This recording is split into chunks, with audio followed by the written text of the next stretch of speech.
नमस्कार संस्कृत के प्रिय विद्यार्थियों, आप सभी का बहुत बहुत स्वागत है मैग्नेट ब्रेन्स पर। मैं पंकज तिवारी आपके लिए लेकर के आए हैं कक्षा 11वीं की शाश्वती।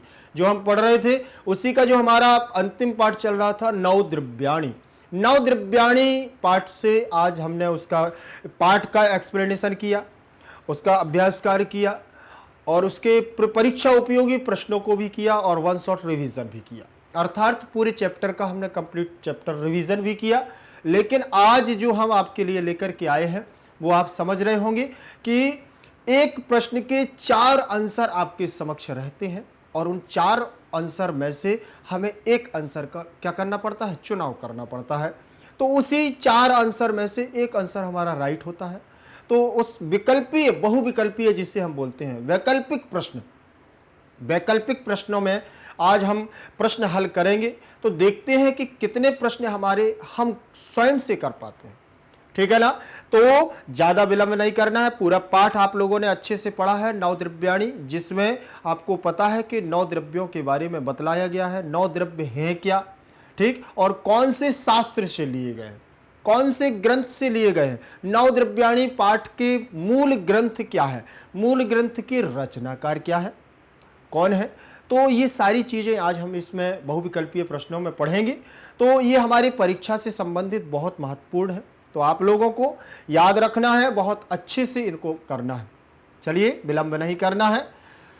देखें लिखा हुआ है स्क्रीन पर कक्षा 11वीं संस्कृत ऐच्छिक नवद्रव्याणि मल्टीपल चॉइस क्वेश्चन। ठीक है ना। तो समझ रहे ना, MCQs। आगे देखेंगे। ये सर्वप्रथम बहुविकल्पीय प्रश्नों में हमारा पहला प्रश्न रहेगा क्या, लेकिन उससे पहले बहुविकल्पीय लिखा हुआ है, बहुविकल्पीय और प्रश्नाह। तो प्रश्नाह शब्द में बहुवचनांत पद लगा है कि नहीं लगा है। देखो ये लगा है बहुवचनांत पद प्रश्नाह। ये बहुवचनांत पद क्यों लगा होता है, कभी आप लोगों ने सोचा है? बहुविकल्पीय प्रश्न प्रश्नाह लिखा होता है, आखिर ये क्यों लिख दिया जाता है, इसका महत्व क्या है? इसका महत्व ये है कि अगर हम एक ही प्रश्न को हल करते हैं तो प्रश्न होगा। ये अगर पूरे चैप्टर में या पूरा जो हम वीडियो बना रहे हैं उसमें अगर एक ही प्रश्न होगा तो इस प्रकार से लिखा होगा, लेकिन 2 होंगे तो फिर इस प्रकार से लिखा होगा। लेकिन अगर 2 से अधिक प्रश्न पूरे वीडियो में मिलते हैं तो प्रश्नाह लिख दिया जाता है। क्या लिख दिया जाता है? प्रश्नाह। और ये हमारा बहुवचन का बोधक होता है। तो मतलब बहुत सारे प्रश्न इसमें मिलने वाले हैं। बहुत सारे प्रश्नों का बोध कराने के लिए ऊपर ही सबसे पहले संकेत कर दिया है प्रश्नाह। चले अब आगे चलेंगे। पहला प्रश्न दिया है तर्क शब्दस्य को अर्थ।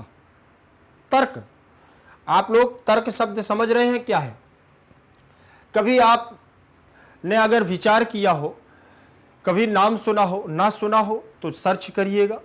और आगे 12th 11th 12th के बाद आपको आगे मिलने भी वाला है। जब आप कंपटीशन की तैयारी करोगे तो कंपटीशन की तैयारी में आपको एक रीजनिंग सब्जेक्ट मिलेगा, रीजनिंग। ठीक है ना। और रीजनिंग सब्जेक्ट जो मिलता है आपको, वही उसमें लिखा होता है तर्क शक्ति। समझ रहे ना, तर्क शक्ति। वो मतलब तर्क मतलब होता है जो हम अपने माइंड के द्वारा, दिमाग के द्वारा करते हैं, अपने बुद्धि विवेक के द्वारा जिन प्रश्नों का समावेश या समाधान करते हैं, वही हमारा तर्क कहलाता है। अब सबसे पहली बात ये सवाल उठता है कि यहां पर रीजनिंग का काम है क्या, जो यहां तर्क शब्द दिया है। तो आपको मैं बता दूं, यहां तर्क शब्द का अर्थ रीजनिंग से नहीं है, बुद्धि से नहीं है, लेकिन हाँ कुछ मिलता जुलता उसी से अर्थ होगा, उसी से मिलता जुलता अर्थ होगा।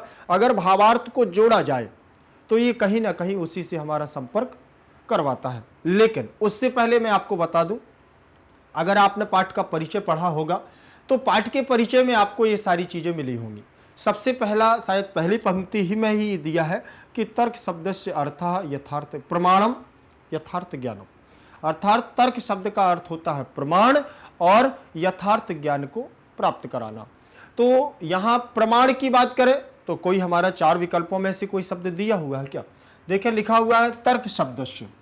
तर्क शब्दस्य, शब्दस्य शब्द में षष्ठी विभक्ति लगा दी उन्होंने। क्या लगा दी है? शब्द में षष्ठी विभक्ति का एक वचन लगाया, इसलिए इसका कारक चिन्ह हमारा क्या निकलेगा, षष्ठी का, षष्ठी विभक्ति एक वचन। षष्ठी विभक्ति एक वचन में इसका कारक चिन्ह होगा का के की, का के की। तो अर्थ निकलेगा तर्क शब्द का, को अर्था, क्या अर्थ है, ठीक, या किम अर्था, तो क्या अर्थ है, कौन अर्थ है। इसमें तर्क शब्द का कौन अर्थ है, तो कौन सा अर्थ है तर्क शब्द में, देखेंगे यहां को है तो यहां विसर्ग संधि होगी, कह धन अर्था, कह धन अर्था, ठीक। विसर्ग संधि के अंतर्गत उत्त संधि आती है जो यहां पर विसर्ग के स्थान पर ओ कर देती है। तो सबसे पहले यहां होगा विसर्ग के स्थान पर ओ, तो ओ की मात्रा इसमें लग जाएगी, और जो आ होगा यह आ हमारा किसमें, अवग्रह में परिवर्तन कर लेता है। खंडाकार आ में परिवर्तन करने की वजह से ये को अर्था हो जाता है, को अर्था, ठीक है ना, को अर्था। ऐसे आपने देखा होगा कोपी, कोपी देखा तो कह धन अपि, कह धन अपि, कोपी। तो ये एक ही समान शब्द होते हैं, तो यहां याद रखिएगा, यहां विसर्ग संधि बनेगी, विसर्ग संधि, विसर्ग संधि, और यहां पर षष्ठी विभक्ति का एक वचन रहेगा, तर्क शब्द से को अर्था। अब बात करें हम कि तर्क शब्द का अर्थ हमारा उसमें दिया हुआ है पाठ में, तो इसमें दिया हुआ है प्रमाण। क्या दिया हुआ है, प्रमाण, प्रणाम, प्रत्यक्ष, प्रतिरूप। तो ऑप्शन हमारा सही होगा प्रमाण। प्रत्यक्ष शब्द का वो तर्क शब्द का अर्थ क्या होता है, प्रमाण। अब बात करते हैं कि प्रमाण जो दिया हुआ है वो पाठ में दिया हुआ है, ये पाठ कौन सा है, कहां से लिया गया है। तो आपको ही मैं बात बता दूं, एक बात याद रखना कि मेरी बातों को ध्यान से सुनना, मेरी बातों को अगर ध्यान से सुनोगे तो आगे आने वाले प्रश्न आपसे स्वयं से बनते जाएंगे, क्योंकि कहानी, जो कहानी आपको पहले प्रश्न में बताई जाएगी, हो सकता है वही कहानी आपकी दूसरे प्रश्न में भी आपका काम कर जाए। तर्क संग्रह जो हमारा ग्रंथ है, तर्क संग्रह से ये नवद्रव्याणी पाठ लिया गया है। किससे लिया गया है, नवद्रव्याणी पाठ लिया गया है तर्क संग्रह से। और तर्क संग्रह जो हमारा है यह न्यायशास्त्र और वैशेषिक दर्शन का एक अमूलभूत ग्रंथ है। न्यायशास्त्र और वैशेषिक दर्शन का ये मूलभूत ग्रंथ है। और आपको मैं बता दूं कि तर्क संग्रह के रचनाकार हमारे विद्वान अन्नम भट्ट जी के द्वारा, अन्नम भट्ट के द्वारा तर्क संग्रह को रचा गया है। अन्नम भट्ट ने तर्क संग्रह का लेखन किया और इसमें उन्होंने बहुत कुछ दिया है। जैसे कि मैं बताऊं कि कोई भी ग्रंथ अगर सबसे पहले प्रारंभ किया जाता है तो किसी न किसी देव की आराधना की जाती है। साधारण सी बात है कि हम जब घर पे कोई कार्य करवाते हैं, हमारे द्वारा कोई कार्य किया जाता है, अच्छा कार्य करवाने के लिए जब हम घर पे कार्य करते हैं, या हमारा भवन का निर्माण होता है, या हम किसी दुकान की या अपने किसी बिजनेस की ओपनिंग करते हैं, तो उसमें सबसे पहले क्या होता है, किसी न किसी देव की आराधना करते हैं। जो जिस धर्म से संबंधित है वो अपने धर्म के प्रति आराधना करता है, ऐसा किसी व्यक्ति विशेष के लिए नहीं है, ठीक है ना। जैसे हम अपना बात करते हैं तो साधारणतः कुछ नहीं है, अगर ज़्यादा कुछ नहीं करते हैं तो अगरबत्ती, धूप बत्ती या नारियल का हम श्रीफल, श्रीखंड का क्या करते हैं, प्रयोग करते हैं। तो अगरबत्ती, नारियल, प्रसाद आदि हम प्रारंभ करने से पहले भगवान की आराधना करके उनको चढ़ाते हैं। तो ये क्या है, एक तरह से एक मंगल कार्य है। क्या है, किसी कार्य को प्रारंभ करने से पहले एक मंगल आचरण करना। क्या करना, एक मंगल आचरण करना। तो उसी मंगल आचरण को ध्यान में रखते हुए आप लोग भी किए होंगे। देखिए कभी कभी ऐसा होता है, बोले चलिए कि हमारा मुझे दुकान की ओपनिंग करना है, तो दुकान की ओपनिंग करने के लिए बोले सुंदरकांड का पाठ करवा देते हैं। बढ़िया से सुंदरकांड होता है। लास्ट में अगर अपना बजट ठीक ठाक रहा तो कन्या भोज करवा देते हैं, कन्याओं का भोज करवाते हैं। अगर चलिए बजट नहीं भी है और अगर अच्छा भी बजट है तो दो चार लोग अपने आस पड़ोस के लोग, पड़ोसियों को भी खिला देते हैं, ब्राह्मणों को बुला के खिला देते हैं। तो ये सारी चीज़ें हमारी क्या है, ये मंगल आचरण के संकेत होते हैं। तो ऐसा हमारा ये प्राचीन काल की पद्धति के आधार पर चला आ रहा है। तो हमारे अन्नम भट्ट जी के द्वारा जब तर्क संग्रह का लेखन किया गया, तर्क संग्रह की रचना की गई, तो इसमें प्रत्येक ग्रंथ की बात कर रहा हूं, अन्नम भट्ट ने तो किया है, लेकिन प्रत्येक ग्रंथ की भी बात कर रहा हूं कि प्रत्येक ग्रंथ में एक मंगलाचरण होता है। अगर आप मंगलाचरण को नहीं समझ रहे हैं तो मैंने अभी बताया है आपको, मंगलाचरण एक शुभ आचरण होता है किसी भी कार्य को प्रारंभ करने से पहले। ठीक, तो यहां पर भी इन्होंने मंगलाचरण किया और मंगलाचरण में किसकी आराधना की है, एक श्लोक के माध्यम से उन्होंने बताया है कि वागर्था विवशम प्रप्तौ वागर्थ प्रतिपत्तौ जगता पितरौ वंदे पार्वती परमेश्वरौ, पार्वती परमेश्वरौ। अब ये देखिए, याद रखिए, पार्वती परमेश्वरौ अर्थात पार्वती माता जगदम्बा और परमेश्वरौ अर्थात भगवान शिव। भगवान शिव और पार्वती की इसमें आराधना उन्होंने की है। और इसको जगत क्या बताया है कि वागर्था विव संप्रक्तौ वागर्थ प्रतिपत्तये जगतः पितरौ वंदे, संसार के माता पिता अर्थात पार्वती शिव पार्वती जी को मैं नमस्कार करता हूँ। और उसके आधार पर इन्होंने तर्क संग्रह की क्या की, रचना की। और तर्क संग्रह की रचना करते हुए उसी पाठ परिचय में उन्होंने दिया है कि यहाँ 9 द्रव्यों की बात बताई जाएगी, 7 पदार्थों की बात बतलाई जाएगी, 5 कर्मों की बात बतलाई जाएगी और चतुर्विंशति गुणा 24 गुणों की बात बतलाई जाएगी। 9 द्रव्याणी, ठीक है ना, 9 द्रव्य हैं, जैसे रूप रस गंध स्पर्श, ये हमारे 9 द्रव्य हैं। और द्रव्य गुण कर्म सामान्य विशेष, ये सप्त पदार्थ हैं, ठीक है ना। तो ये सारी चीजें उन्होंने इसमें बतलाई हैं। चलिए देखते हैं, प्रमाण शब्द का अर्थ प्रत्यक्ष रूप से उन्होंने प्रमाण दिया है, वो तर्क शब्द का अर्थ दिया है प्रमाण से। अब प्रमाण का मतलब होता है यथार्थ ज्ञान, यथार्थ ज्ञान, और यथार्थ ज्ञान का मतलब होता है जो वास्तविक रूप में होता है, वही हमारा क्या कहलाता है, प्रमाण कहलाता है। वास्तविकता क्या है, वास्तविकता का मतलब होता है जिस पर कोई अंकुश ना लगाया जा सके, जिस पर कोई लांछन ना लग सके, जिस पर कोई सवाल ना उठा सके, जिस पर कोई ये ना कह सकते ऐसा नहीं है, वही यथार्थ ज्ञान होता है। जैसे मान के चलिए मैं आपसे कहता हूं कि प्रातः काल की बेला में सूर्य का उदय होता है, तो अगर मैंने ये बोल दिया है तो अब दोबारा आपके पास कोई सवाल नहीं होना चाहिए कि सुबह कैसे सूर्योदय होता है, क्यों होता है ना। ये प्रकृति का नियम है, ये नित्य पृथ्वी का नियम है, प्रकृति का नियम है कि प्रातः काल की बेला में सूर्य का उदय होगा, सायं काल की बेला में सूर्य का क्या होगा, अस्त होगा। तो ये हमारा सत्य है। मैं आपसे बोल दूं कि मनुष्य के जीवन में जल का बहुत महत्व है और हर व्यक्ति के शरीर में जल निमित्त रूप में, नित्य रूप में विद्यमान रहता है। ये भी यथार्थ सत्य है, आपको मानना पड़ेगा। क्यों रहता है, क्यों कैसे रहता है, पानी दिखता तो है नहीं है, ये फालतू के सवाल नहीं। और यही हमारा क्या है, यथार्थ है। और यही यथार्थ ज्ञान हमारा प्रमाण कहलाता है, प्रमाण कहलाता है, प्रत्यक्ष कहलाता है। समझ रहे ना। तो तर्क शब्द का अर्थ क्या है, प्रमाण, जिसका मतलब होता है अर्थात यथार्थ ज्ञान। चलें आगे देखेंगे। पहला प्रश्न हमारा ये हुआ, इसका आंसर जरूर देखें। पहला आंसर हमारा प्रमाण होगा। दूसरा क्वेश्चन हमारे सामने क्या होगा, देखिएगा। दूसरा प्रश्न हमारे सामने होगा, तर्क संग्रह से रचयिता का। देखिए बात आ गई ना। मैंने आपसे बोला है कि मेरे द्वारा जो कहानी बोली जा रही है, बतलाई जा रही है, जो इसके संवाद में बोला जा रहा है, पूरे पाठ को लेकर के चल रहे हैं। पूरे पाठ की संवाद, यहाँ कहानी बीच बीच में आती रहेगी। आप अगर श्रवण करते रहेंगे तो आगे आने वाले प्रश्न आपसे अच्छे से बनते रहेंगे, ठीक है। तो तर्क संग्रह से रचयिता का, तर्क संग्रह के लेखक कौन है, रचयिता कौन है। संग्रहस्य में षष्ठी विभक्ति लगी हुई है। कौन सी विभक्ति लगी है, षष्ठी विभक्ति का एक वचन। तो यहां कारक चिन्ह निकलेगा का, के, की। तो तर्क संग्रह के, रचयिता राइटर, कह माने कौन, अस्ति माने है, ठीक है ना। तर्क संग्रह के रचयिता या कौन है, कौन है, ठीक है ना।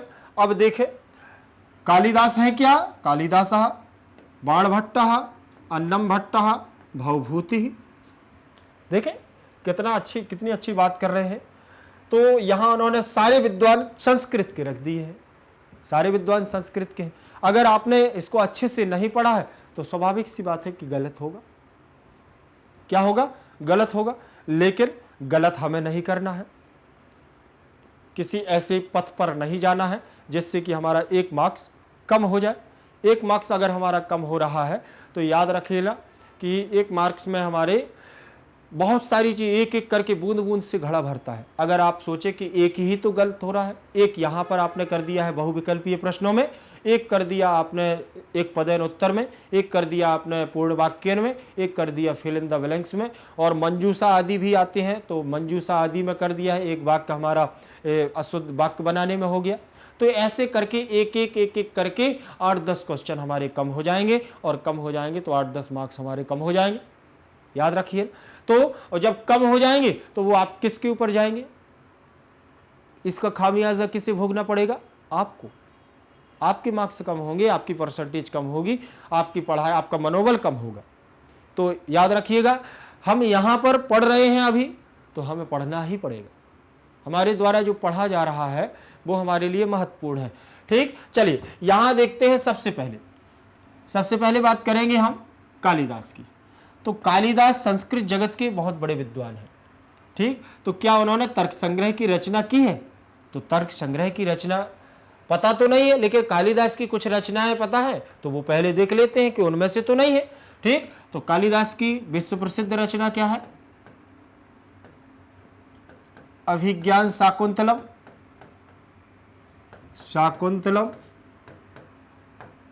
अभिज्ञान शाकुंतलम, ठीक है ना? ये नाटक है। क्या है ये? नाटक है। इसमें वर्णन किसका है? शकुंतला और दुष्यंत की कहानी है। दुष्यंत, ठीक है ना? हस्तिनापुर के राजा दुष्यंत और शकुंतला, विश्वामित्र की पुत्री शकुंतला और दुष्यंत की यहाँ प्रेम कहानी का वर्णन किया गया है। ये विश्व प्रसिद्ध नाटक भी है। ये अनेक भाषाओं में, इंग्लिश में और जर्मन भाषा में, आदि भाषाओं में ये हमारा क्या हो गया है? संकलित हुआ है। तो अभिज्ञान शाकुंतलम कालिदास की रचना है। इसी में कालिदास की रचना में मालविकाग्नि मित्रम भी है। मालविकाग्नि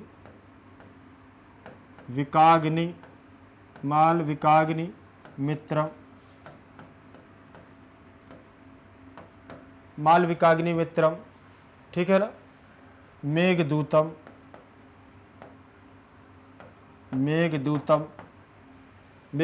भी है।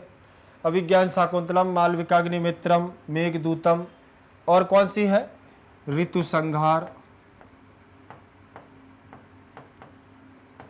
संहार, ठीक, और बहुत सारी है, बहुत सारी रचनाएं हैं हमारी कालिदास की। ठीक है, तो याद रखिएगा खंड काव्य भी है, और इसमें हमारे कौन से भी है? गीति काव्य भी है। मेघदूत को गीति काव्य भी कहा जाता है, खंड काव्य भी कहा जाता है। ठीक, इसी में किरातार्जुनीयम उनकी है। ठीक, तो याद रखिएगा। तो बहुत सारे हमारे ग्रंथों के द्वारा रचनाएं की गई हैं। यहां समझ में आया आपको? मालविकाग्नि मित्रम में अग्निमित्र की और मालविका की प्रेम कहानी है। मेघदूत में यहां अग्निमित्र है, अग्निमित्र और मालविका। अग्निमित्र और मालविका की प्रेम कहानी इसमें वर्णित की गई है। किसमें? मालविकाग्निमित्रम में। मेघदूतम में, मेघदूत आपको मैं बतला दूं कि रामायण का उपजीव्य है। रामायण महाकाव्य का क्या है? उपजीव्य है। इसमें यक्ष और यक्षिणी की प्रेम गाथा का वर्णन है, विरह का वर्णन है। ये आदि याद रखिएगा। ठीक है ना? यक्ष और यक्षिणी की विरह गाथा का इसमें वर्णन किया गया है। तो और ऋतु संहार में 6 ऋतुओं का वर्णन है। 6 ऋतुओं का वर्णन किया गया है ऋतु संहार में। ठीक, चले आगे देखेंगे। बाणभट्ट के द्वारा एक बहुत चर्चित कथा लिखी गई है। कौन सी? बतलाए जरा। कादंबरी की कथा। बाणभट्ट के द्वारा कौन सी कथा लिखी गई है? कादंबरी। कादंबरी का अर्थ होता है मदिरा। क्या होता है? मदिरा। मदिरा, और कादंबरी की माता का नाम भी है मदिरा, याद रखिएगा। बाणभट्ट ने कादंबरी की रचना की है, और कादंबरी की और प्रेम का इसमें वर्णन किस किस का है? तो इसमें कादंबरी के चंद्रापीड़ और कादंबरी का वर्णन है। चंद्रापीड़ और कादंबरी। चंद्रापीड़ और कादंबरी की 3 जन्मों की कथा इसमें वर्णित की गई है। और इसमें वर्णित तो एक और है, जिसे उसको पुंडरीक कहते हैं, और महाश्वेता। 2 इसमें कौन है? नायक और नायिका है। पुंडरीक और महाश्वेता। महाश्वेता, ठीक है। तो महाश्वेता और पुंडरीक, ये दोनों ये नायक, ये उपनायक, तो एक साथ दोनों कथाएं उन्होंने ली हैं। ये 3 जन्मों की वर्ण है, 3 जन्मों की बात इसमें की गई है। तो 3 जन्मों का मतलब ऐसा है कि पूर्व जन्म की कहानी इसमें, शूद्रक आदि का वर्णन है, सुकनासोपदेश भी इसी में है, इसी में उज्जैनी के राजा शूद्रक की बातचीत भी इसी में होती है। तो बहुत सारी चीज़ें हैं, ये बाणभट्ट के द्वारा रचना लिखी गई है। अब अन्नम भट्ट आ गए हैं हमारे, तो अन्नम भट्ट के द्वारा क्या दिया गया है ये जरूर देखें। अन्नम भट्ट के द्वारा हमारा तर्क संग्रह नामक ग्रंथ लिखा गया। कौन सा ग्रंथ लिखा गया? तर्क संग्रह, जिसे तर्क संग्रह को न्यायशास्त्र, तर्क संग्रह को न्यायशास्त्र,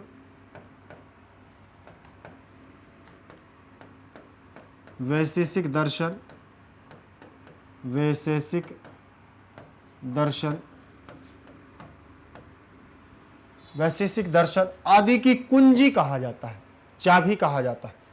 भावभूति, भावभूति तो आपको मैं बता दूं कि विदूषक रहित इनका हर प्रत्येक नाटक है। ये नाटककार हैं। कौन है ये? नाटककार। नाटककार, और नाटककार होने की वजह से इन्होंने 3 नाटकों को लिखा, और इसमें तीनों नाटकों में करुण रस समावेश किया है, ठीक है ना। तो 3 नाटक में आ जाएगा कौन सा? मालती माधव, मालती माधव, महावीर चरित, महावीर चरित, उत्तर रामचरित, उत्तर राम चरित, ठीक। मालती माधवम, उत्तर रामचरितम, महावीर चरितम, उत्तर रामचरितम, ठीक है ना, हो गया। तो ये सारी चीजें आपने देखिए कि हमारे भावभूति जी जो थे एक नाटककार थे। इनका विदूषक रहित 3 नाटक हैं। पहला दिया है उन्होंने मालती माधवम, दूसरा दिया उन्होंने महावीर चरितम, तीसरा दिया उत्तर रामचरितम। आप एक बात याद रखिएगा कि आप 11th 12th में पढ़ रहे हैं, जरूरी नहीं है आपकी साधारण प्रश्न पूछे जाए। भाई पुस्तक से आपके प्रश्न आएंगे, इसमें कोई संदेह नहीं, लेकिन आपसे अलग से भी संस्कृत के आचार्यों की रचनाएं वगैरह पूछी जा सकती हैं। तो एक बात याद रख लेना कि ये प्रश्न बहुत बार पूछा जा चुका है कि महावीर चरितम में किसका वर्णन किया गया है।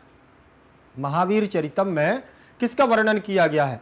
तो साधारण सी बात है कि इसमें हम आप देखते हैं कि महावीर नाम लिखा है तो हनुमान जी महाराज की बात आती है, ठीक है ना। लेकिन आपको मैं बता दूं कि महावीर चरितम में भावभूति ने भगवान राम के बारे में वर्णन किया है, ना कि हनुमान के बारे में। तो ये बहुत बार प्रश्न पूछा जाता है कि इसमें किसका वर्णन है, हनुमान का, राम का, किसका, तो इस प्रकार से पूछा जाता है। तो आप लोग याद रखिएगा, हनुमान तो उसमें ऑप्शन में रहेगा ही रहेगा, तो हनुमान नहीं लगाइएगा। राम जी का वर्णन है मालती माधव में, मालती और माधवम की कहानी है इसमें, ठीक है ना, इसमें विरह का वर्णन है। और उत्तर रामचरितम में माता सीता और भगवान राम के ये जब 14 वर्ष के वनवास के बाद आ जाते हैं तो गर्भाशय में लव और कुश रहते हैं, और उसी वेदना की गर्भांक नाटक की योजना इसमें पूरी बतलाई गई है। जब सीता परित्याग होता है उत्तर रामचरितम में। ठीक, तो सीता परित्याग हो जाने के बाद जो अंतिम उनका समय चल रहा होता है लव और कुश को जन्म देने का, अर्थात 9वां महीना अंतिम समय चल रहा होता है, उसी समय राम जी माता सीता का परित्याग करते हैं और लक्ष्मण से कहते हैं कि जाओ इन्हें वन में छोड़ करके आओ। जब बीच जंगल में लक्ष्मण छोड़ने जाते हैं तो उस समय की वेदना भवभूति के द्वारा कुछ काल्पनिक रूप में यहां वर्णित की गई है। ठीक, और वो काल्पनिक वेदना क्या है, इस बात को जब उत्तर रामचरितम को पढ़ोगे तो रोना आएगा। क्यों आएगा? क्योंकि जो जिस प्रकार से कष्ट माता जानकी ने उस अवस्था में उसको समझा है, और वह अवस्था जो हर माता के लिए, हर स्त्री के लिए एक दयनीय स्थिति के रूप में होती है, उस समय राजा राम के द्वारा अपने कर्तव्यों का वहन करते हुए, राज्यपाट को देखते हुए उन्होंने उनका परित्याग कर दिया है, केवल और केवल समाज के भय से। और यह वो यथार्थ रूप से जानते थे कि सीता क्या है, एकदम पवित्र है। तो इस प्रकार का वर्णन इसमें किया गया है। तो यहां तक तो समझ में आया आपको। चले आगे इसमें हम देख लेंगे। अगला हमारा देखें इसका प्रश्न का आंसर क्या होगा। देखिए, अन्नम भट्ट। तो तर्क संग्रह के लेखक कौन है? तर्क संग्रह से रचयिता का अस्ति अन्नम भट्टा। तर्क संग्रह के लेखक कौन है? अन्नम भट्ट। अगला हमारा प्रश्न रहेगा तीसरे नंबर का, अन्नम भट्टस्य समयः कः मन्यते। अन्नम भट्ट का जो समय है वो क्या माना जाता है? अन्नम भट्ट का समय क्या माना गया है? अन्नम भट्ट का समय देखें जरा, आपने अगर पाठ को परिचय को पढ़ा होगा तो आपने समझा होगा, देखा भी होगा। अन्नम भट्टस्य, पहले देखें यहाँ अन्नम भट्टस्य षष्ठी विभक्ति लगी हुई है, षष्ठी का एक वचन, तो काके की का चिन्ह निकलेगा। तो अन्नम भट्ट का समय माने समय, जो उनका उन्होंने जन्म से लेकर के अपने बाल्यकाल से लेकर के बाल्यकाल के बाद जब तक समय बूझ उनका हुआ, मतलब पठन पाठन का समय आया, लेखन का कार्य आया, तो तब उनका समय क्या चल रहा था? कहा मन्यते, क्या माना जाता है, कौन सा समय उनका माना जाता है। ठीक है ना। मन्यते जो हमारा रूप लगा हुआ है मानने वाला, तो ये हमारा आत्मनेपद की क्रिया है, कर्मवाच्य की क्रिया। ठीक है ना, कर्मवाच्य की क्रिया है, तो प्रथम पुरुष एक वचन का रूप है। मन्यतः, वो मन्यते, मन्येते, मन्यन्ते। ठीक, ऐसे रूप बनेगा, मन्येते, मन्यते, मन्येते,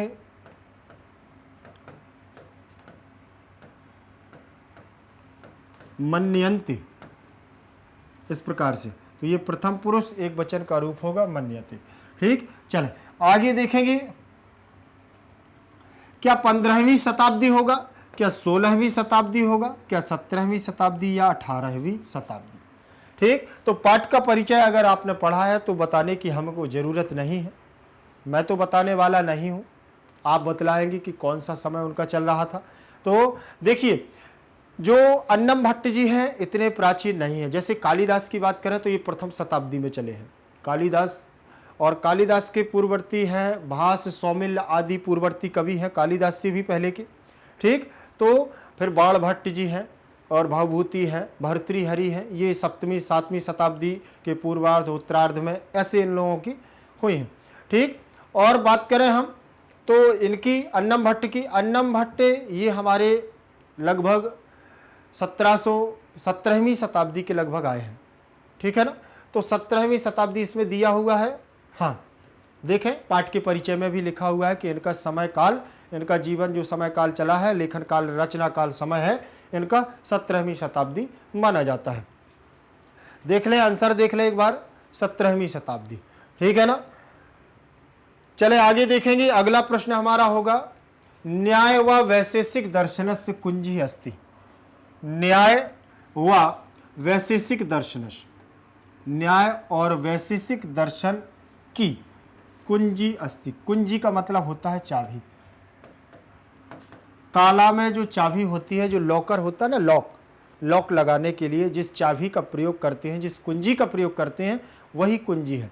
ठीक, और दर्शनस्य माने दर्शन की, और न्याय वैशेषिक, न्याय वैशेषिक न्याय शास्त्र के लिए अर्थात प्रमाण शास्त्र के लिए, और वैशेषिक दर्शन मतलब विषय भोग के दर्शन के लिए। जब व्यक्ति को यथार्थ रूप से ज्ञान चाहिए होता है तो उसे पहले तर्क संग्रह को पढ़ना होता है, और तर्क संग्रह पढ़ेगा तभी जाकर के उसको न्याय और वैशेषिक दर्शन का ज्ञान होगा। इसीलिए उन्होंने कुंजी बतलाया, बिना कुंजी के ये समझ लीजिए कि लॉक नहीं खुलेगा। समझ रहे ना? तो किसी भी दरवाजे पे अगर लॉक लगा है तो सबसे पहले हमें चाबी की आवश्यकता होती है, कुंजी की आवश्यकता होती है, और अगर कुंजी नहीं है तो अंदर आप प्रवेश नहीं कर सकते। तो उन्होंने कहा है कि सबसे पहले न्यायशास्त्र और वैशेषिक दर्शन की कुंजी कहा है, किसे? तर्क संग्रह को। अभी इसके विपरीत जो हमने सेकंड नंबर शायद फर्स्ट नंबर प्रश्न में मैंने आपको बताया है कि तर्क संग्रह न्यायशास्त्र और वैशेषिक दर्शन की क्या है? कुंजी है। तो अगर आपने वो चीज सुन ली होगी तो आपसे तत्काल बन भी गया होगा प्रश्न, ठीक है ना? अब यहां पर देख लें, न्यायशास्त्र वैशेषिक दर्शन की कुंजी किसे कहा है? मेघदूत को कहा है क्या? तो मेघदूत तो यहां कोई सवाल ही नहीं उठता है, ये तो गीति काव्य है। क्या है? गीति काव्य है।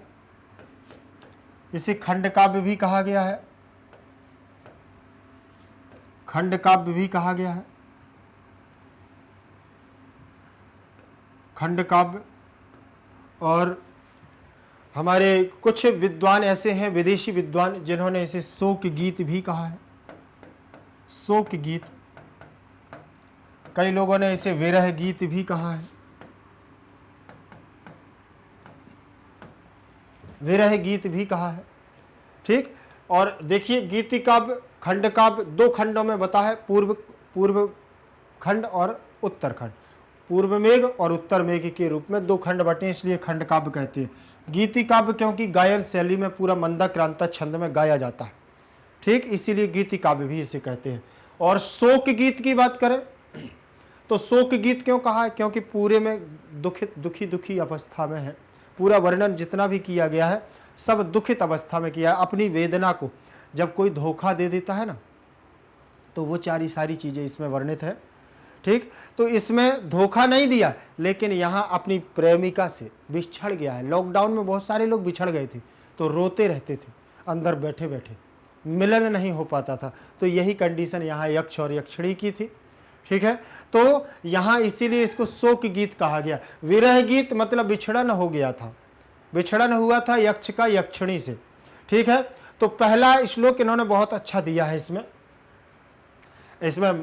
मेघदूत में, कश्चित कांता विरह गुरुणा स्वादिकारात् प्रमत्ता, कश्चित् कांता विरह गुरुणा स्वादिकारात्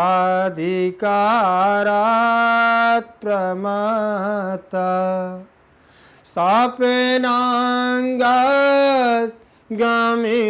महिमा वर्षभोग्येन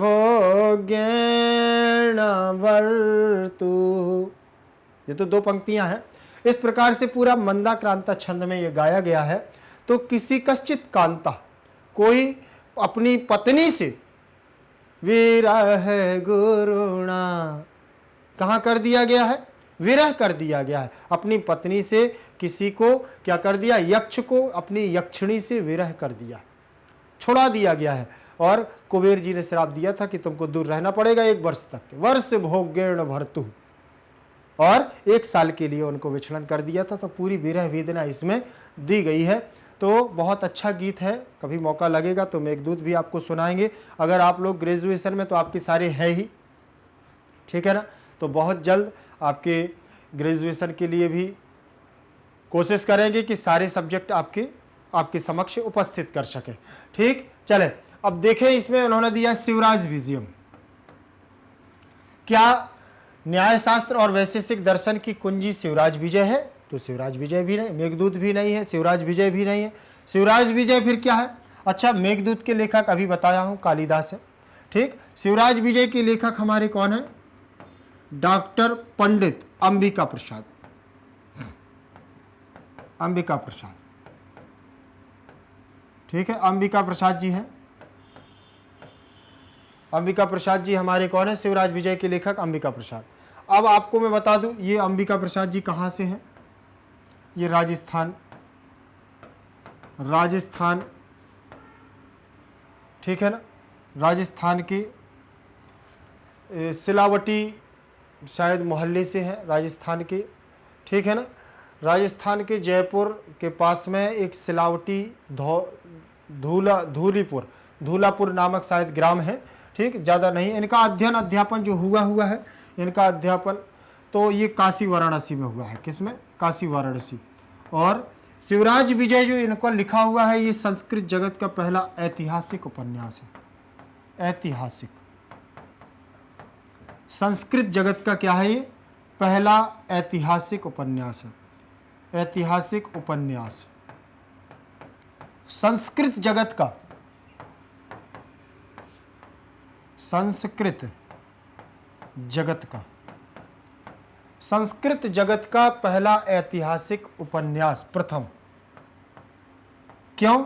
अब ये ऐतिहासिक क्यों कहा गया? इसलिए कहा गया जो इतिहास पर बना। हमारा इतिहास क्या है भारत का? हमारे योद्धाओं के द्वारा वर्णन, युद्ध किए गए, आंदोलन किए गए, बहुत सारी अपने क्षेत्र में राजाओं के द्वारा बहुत सारा, जैसे महाराणा प्रताप की बात करें, महाराजा छत्रसाल की बात करें, ठीक है ना, राजा भोज की बात करें, ठीक। तो उसी प्रकार से हमारे कौन थे? महाराष्ट्र केसरी। कौन? महाराष्ट्र केसरी। सबके जवाब पर नाम आ गया होगा, शिवराज विजय, शिवाजी, छत्रपति शिवाजी। छत्रपति शिवाजी का इसमें वर्णन किया गया है शिवराज विजयम। उनकी अमूल गाथा का वर्णन किया गया है। जैसे आपको पता है कि औरंगजेब को क्या करना पड़ा? नतमस्तक होना पड़ा, समझे ना। तो इस प्रकार का पूरा शिवाजी का इसमें वर्णन किया गया है।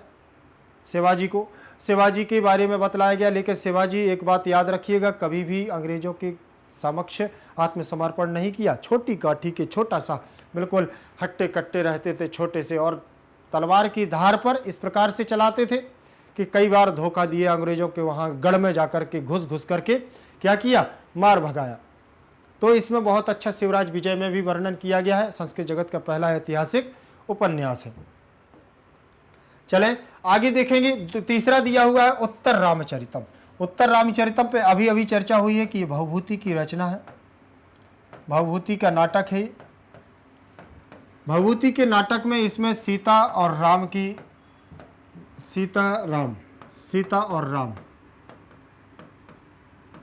के बारे में बतलाया गया है। और इसमें राम का भी विरह वर्णन किया गया है। जब वह लास्ट में पंचवटी जाते हैं शंभुक नामक राक्षस का वध करने के लिए, तो वहाँ पर वसंत सेना मिलती है और एक तमसा और मुरला नाम की दो नदियाँ मिलती हैं। और वहीं पर इनका क्या है? विलाप होता है। पुरानी चीज़ों को, पुरानी बातों को याद कर के राम विलाप करते हैं। तो इस प्रकार की विरह वेदना का वर्णन इसमें किया गया। वहीं सीता छाया के रूप में रहती हैं, तो छायांक भी वर्णन किया गया है, गर्भांक का वर्णन किया गया है, ठीक। उत्तर रामचरितम का ये क्या है? एक नाटक है।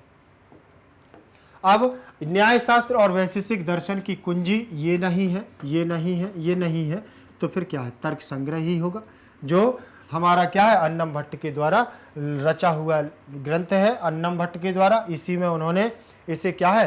तर्क प्रमाण की बातों को वर्णित किया है, ठीक। चलिए इसका आंसर देखते हैं। इसका आंसर क्या होगा? तर्क संग्रह। तर्क संग्रहम जो हमारा है न्याय और वैशेषिक दर्शन की क्या है? कुंजी है। अगला प्रश्न हमारा होगा पदार्थाः कति। पदार्थ कितने हैं?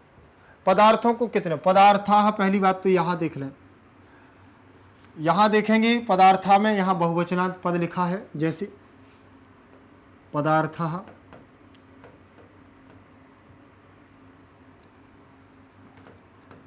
पदार्थौ,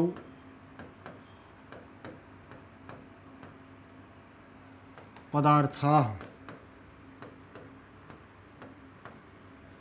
पदार्थाः, रामः, रामौ, रामाः। तो ये हमारा अकारांत पुल्लिंगवाची शब्द राम के समान चलेंगे, ठीक। पदार्थाः, पदार्थ, कति माने कितने, संति माने हैं, कितने हैं। पदार्थ कितने हैं ये प्रश्न पूछ रहा है। तो क्या पदार्थ, जब बहुवचनांत पद लगा हुआ है पदार्थाः, तो क्या दो होगा? नहीं होगा, ये तो द्विवचन का रूप है। पदार्थौ होना चाहिए था फिर, अगर दूसरा होता था, तो ये भी नहीं है, ठीक। सप्त है क्या, सप्त पर चर्चा करते हैं। चतु क्या है, सात। सप्त क्या है, ये तो सात तो पदार्थ हो सकते हैं, सात पदार्थ हो सकते हैं। चार क्या है, चतु अभाव, चार अभाव है, ठीक। पंच क्या है, सारी चीजें वर्णित हैं, पंचकर्माणी। चतुर्थ अभाव, चतुर्थ अभाव, ठीक। प्राग भाव, प्रध्वंसा भाव और अन्योन्य भाव और अंत्योत्ता भाव, चार हमारे अभाव हैं और पांच कर्म हैं, सप्त पदार्थ हैं और दो हैं तो, लेकिन कौन है हमारा, कौन है, आत्मा, जीवात्मा और परमात्मा, है ना। और पृथ्वी की बात करें तो परत और अपरत, सामान्य की बात करें तो सामान्य भी पर और अपर है, ठीक है ना। तो ये तो दो तो बहुत सारी चीजें हैं, लेकिन यहां पर उन्होंने कहा पदार्था कति संति, तो पदार्था कितने, सप्त।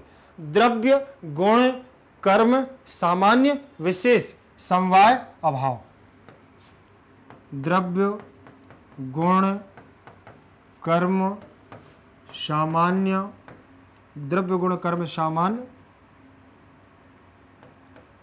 समवाय या भाव। देखें 1 2 3 4 5 6, द्रव्य गुण कर्म सामान्य विशेष, अरे विशेष निकल गया, विशेष, द्रव्य गुण कर्म सामान्य विशेष समवाय अभाव, विशेष भी है हमारा, ठीक। तो ये हमारे 7 पदार्थ हो गए हैं। 7 पदार्थों को हमारी इसमें तर्क संग्रह में बतलाया गया है, सप्त पदार्था। कितने पदार्थ हैं, 7 पदार्थ। अब 7 पदार्थों पर ही पूरा हमारा नवद्रव्याणी पाठ चलता है। जब इसके बाद बतलाए जाएंगे क्या, कि जैसे सबसे पहले दिया ना द्रव्य, तो द्रव्य कितने होते हैं, तो नवद्रव्याणी पाठ का नाम ही है, रूप रस गंध स्पर्श आदि, तो ये नवद्रव्याणी है। गुण कितने हैं, तो चतुर्विंशति गुणा, 24 गुण होते हैं। कर्म कितने हैं, तो अभी बताया पंचकर्माणि। सामान्य कितने हैं, सामान्य भी हमारे 2 प्रकार के हैं, ठीक है ना। और विशेष कितने हैं, विशेष भी एक है, अनंत है। समवाय क्या है, नित्य एक होता है हमारा सामान, ठीक है ना। समवाय संबंध की बात करते हैं। और अभाव की बात करें तो अभाव कितने हैं, चतुर्थ है, ठीक। चले पूरा यहीं पर पूरा पाठ हो गया, क्या हो गया, पूरा पाठ यहां पर दे दिया है। इसके बतला दिए हैं 9 द्रव्य, 24 गुण और कर्म 5, सामान्य विशेष समवाय, सब कुछ तो बता दिया। अब प्रश्न आगे आने वाला अगर नहीं बनता है तो ये किसकी कमी है, ये हमारे द्वारा कमी की जा रही है, इसमें कोई संदेह नहीं, ठीक। चलो आगे देखेंगे अगला प्रश्न। अच्छा इसका आंसर हो गया सब, तो अगला प्रश्न होगा द्रव्य गुण कर्म सामान्य विशेष समवाय अभाव कह अस्ति, बतलाएं जरा जल्दी से बता। मैंने कहा था कि मैं अगर जो बोल रहा हूं उसको अच्छे से सुनते जाइए, अगर सुनते जाएंगे तो प्रश्न आगे आने वाले सारे बनते जाएंगे, ठीक। तो आप क्या कर रहे हैं, सुन रहे हैं ना, तो सुनिए।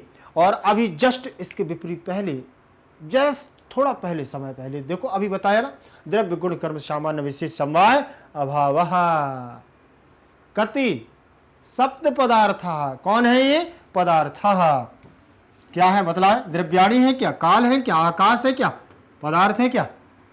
चले द्रव्य तो कितने होते हैं, द्रव्य तो हमारे 9 द्रव्य होते हैं। द्रव्य कितने होते हैं, 9 होते हैं।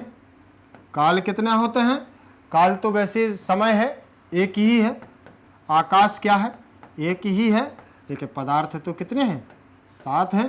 तो यहां देख लो, काउंट कर लो, 1 2 3 4 5 6 7 सप्त पदार्था कहा अस्ति, ये क्या है, पदार्थ है। समझ में आया।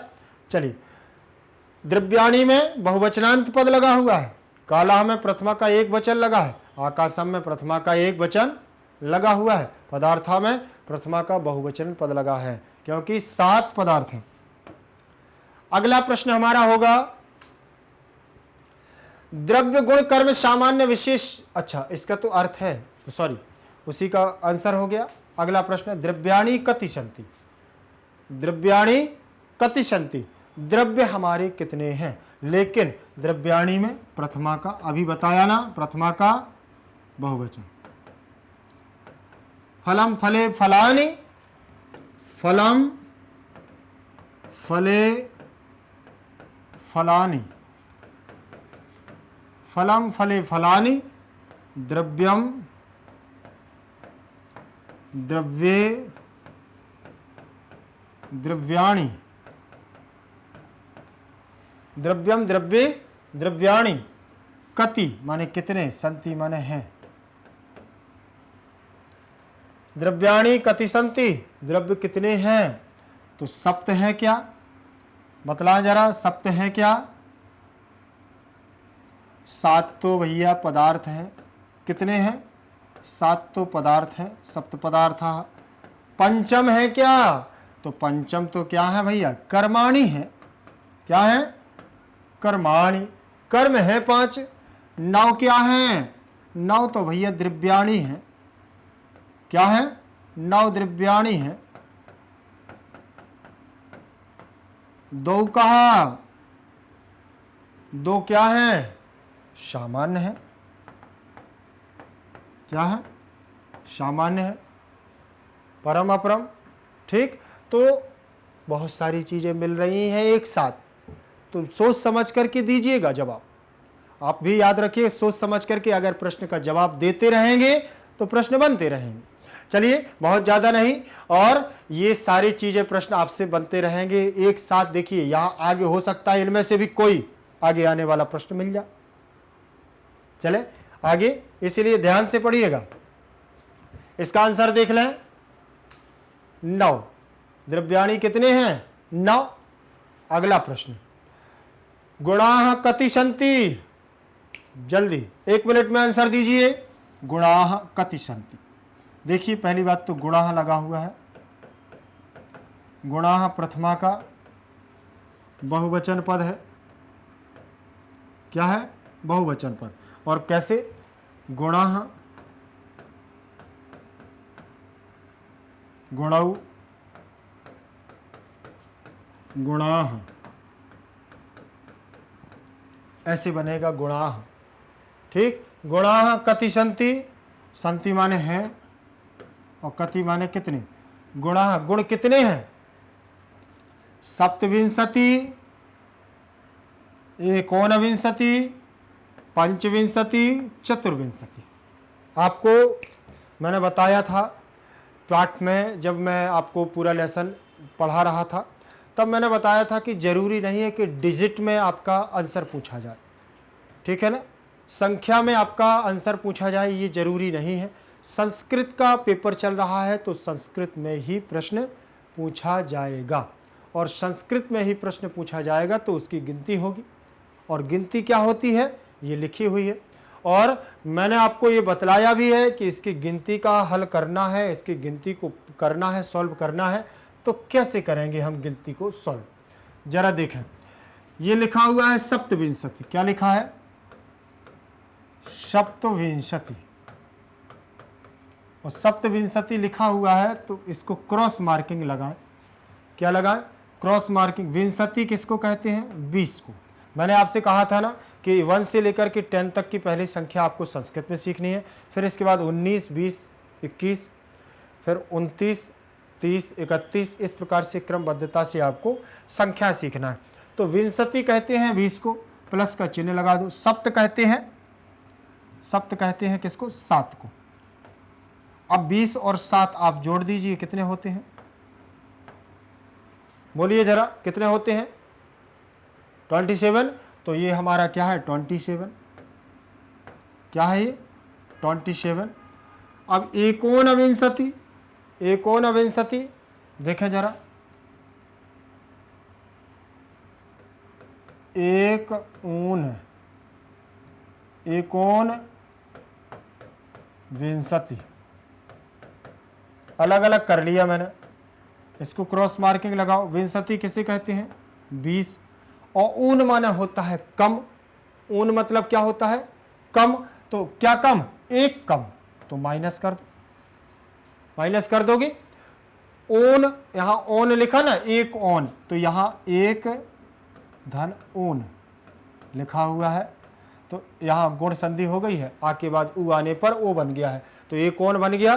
तो एक ऊन माने होता है कम। आप लोगों ने बहुत बार घर में देखा, वो समर वेकेशन में वो खेला होगा, जब आप लोग पासा पलटाते हैं ना, सांप सीढ़ी वगैरह, अगर एक आ जाता है उस सांप सीढ़ी में तो उसको क्या बोलते हैं, पौआ बोलते हैं, कई लोग उसको ऊना बोलते हैं, ठीक, कई लोग उसको ये बोलते हैं कि एक की आ गई है।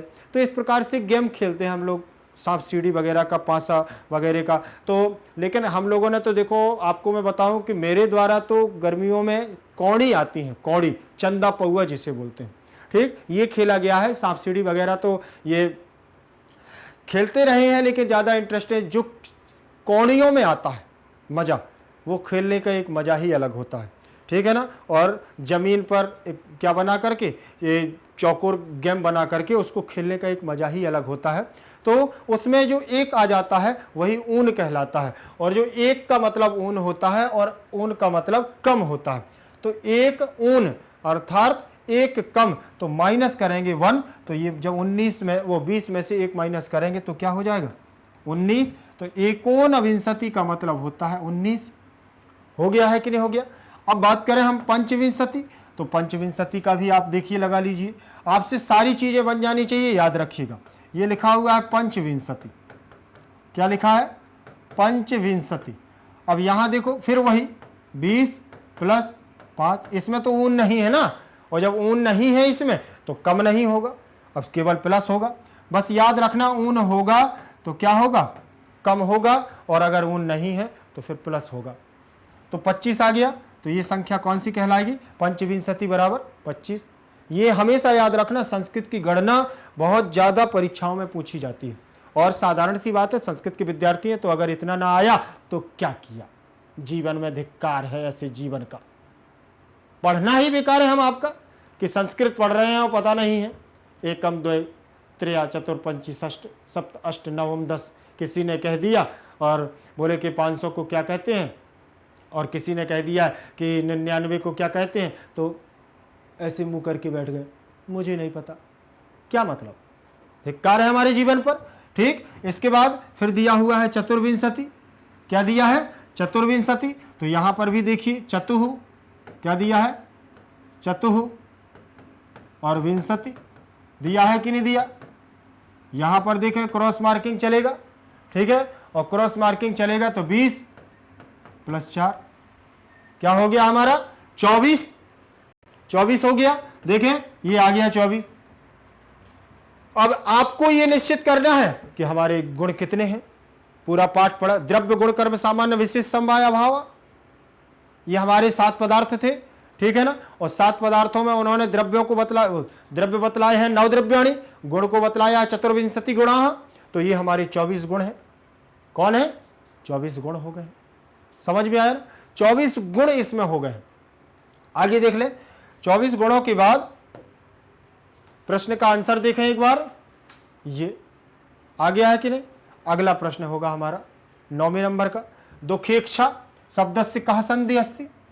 दुखेक्षा जो शब्द दिया हुआ है, शब्द में षष्ठी विभक्ति लगी हुई है, दुखेक्षा, दुख धन इच्छा, देखें जरा, ये लिखा हुआ है दुख धन इच्छा,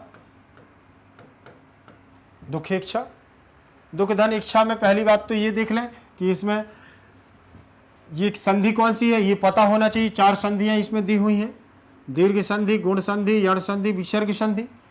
आपको अगर अच्छे से आती है तो डायरेक्ट आप सीधा आंसर कर सकते हैं, और अगर नहीं आती है तो आपको इसको क्या करना पड़ेगा, पहले दिमाग लगाना पड़ेगा। और दिमाग लगाएंगे तो मेरे द्वारा तो दिमाग लगाया गया कि इसमें गुण संधि है, ठीक। तो गुण संधि जब इसमें होगी तो इसका सूत्र भी आपको पता होना चाहिए, आद गुणा, और आद गुणा सूत्र लग जाता है तो नियम भी हमें पता होना चाहिए कि छोटा आ हो या बड़ा आ हो पहले पद में, और उसके बाद छोटी ई आ जाए या बड़ी ई आ जाए, तो बनती तो ए है, ए ही बनता है। फिर पहले पद में अगर छोटा आ और बड़ा आ हो, और उसके बाद अगर छोटा ऊ या ओ आ जाए, छोटा ऊ या बड़ा ऊ आ जाए, तो क्या बन जाता है, ओ बन जाता है। ये साधारण नियम है इसका। और अगर पहले पद में छोटा आ बड़ा आ में से कोई आ जाए और दूसरे पद में छोटी ऋषि या बड़ी ऋषि आ जाए तो क्या बन जाता है? अर बन जाता है। ये हमारा गुण संधि का नियम कहता है। और गुण संधि का नियम कहता है तो यहां हमने देखा, क्या देखा हमारे द्वारा कि पहले पद में खा में क्या है? आ है। खा में क्या दिया हुआ है? आ दिया हुआ है। और खा में आ दिया हुआ है तो हमने क्या है, यहां देखो आ को निकाल लिया और एक छा का ई ले लिया। दोनों पदों को एक साथ क्या किया? देखा कि आ के बाद ई आ गया है तो यहां देखो आ के बाद क्या आ गया? ई आ गया। प्लस वाले चिन्ह के बाद पहले आ गया और बाद में क्या है? ई आ गया तो क्या बना देंगे? ए बना देंगे। बन गया ए। दोनों वर्णों को मिलाकर के क्या बना दिया? ए। अब देखेंगे यहां ये लिखा हुआ है दुख, दुख में से आ निकल गया तो खा हमारा आधा हो गया। और यहां बीच में हम क्या है? दोनों वर्णों को बना करके एक ए बनाया तो उसको हम सम्मिलित कर देंगे। एक छा में से ई चला गया तो आधा चा और छा बचेगा।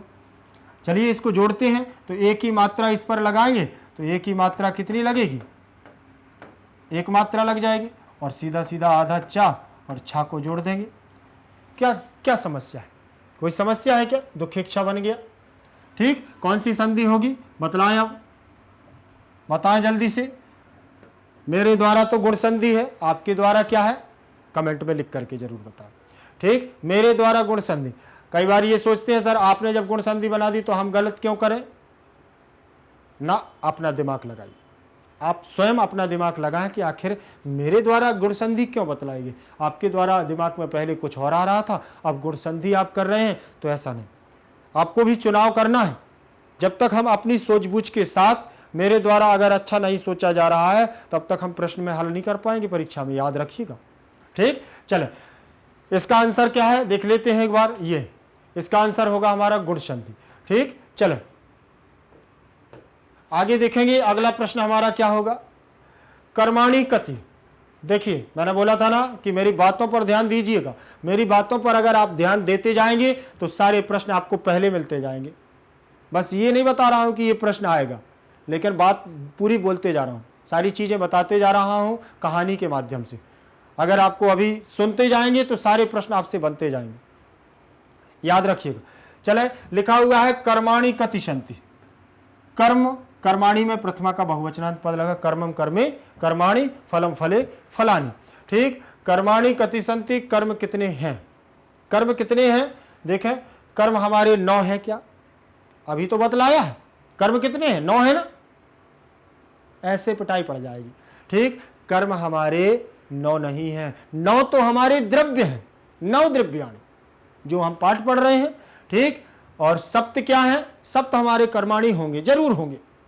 होंगे ना होंगे? बताएं जल्दी से।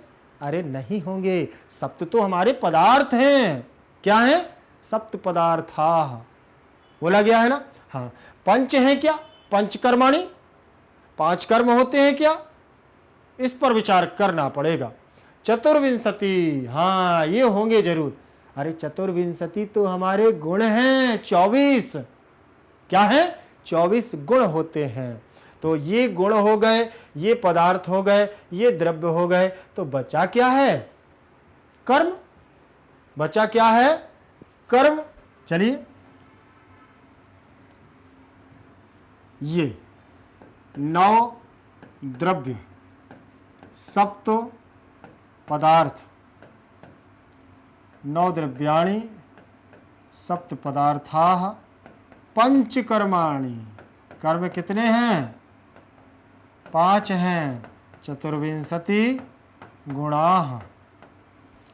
ये हो गए ना।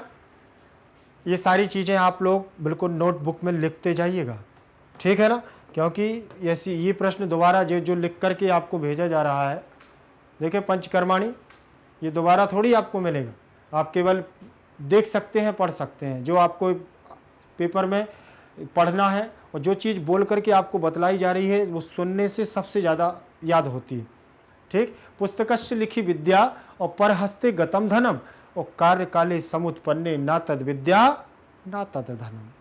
पुस्तक में लिखी हुई विद्या, दूसरों के हाथ में गया हुआ धन, कार्य काले समुत्पन्ने ना तद विद्या ना तद धनम। हम आप क्या सोचते हैं? हमारे द्वारा क्या सोचा जाता है कि सब कुछ तो लिखा है, पढ़ लेंगे, पुस्तक में लिखी हुई विद्या और हमने अपना ही पैसा, हमारे करोड़ों की संपत्ति है लेकिन हम दूसरों को दिए हैं तो वो समय पर काम में नहीं आती है। इसीलिए हमारे दिमाग पर ये सारी चीज़ें होनी चाहिए। हमारा धन हमारे पास होना चाहिए, तब समय पर काम आएगा। और हमने जो पढ़ा है, हमारे द्वारा जो पढ़ा गया है, वो हमें स्वयं यहाँ पर याद होना चाहिए, तब जाकर के वो परीक्षा में काम आएगा।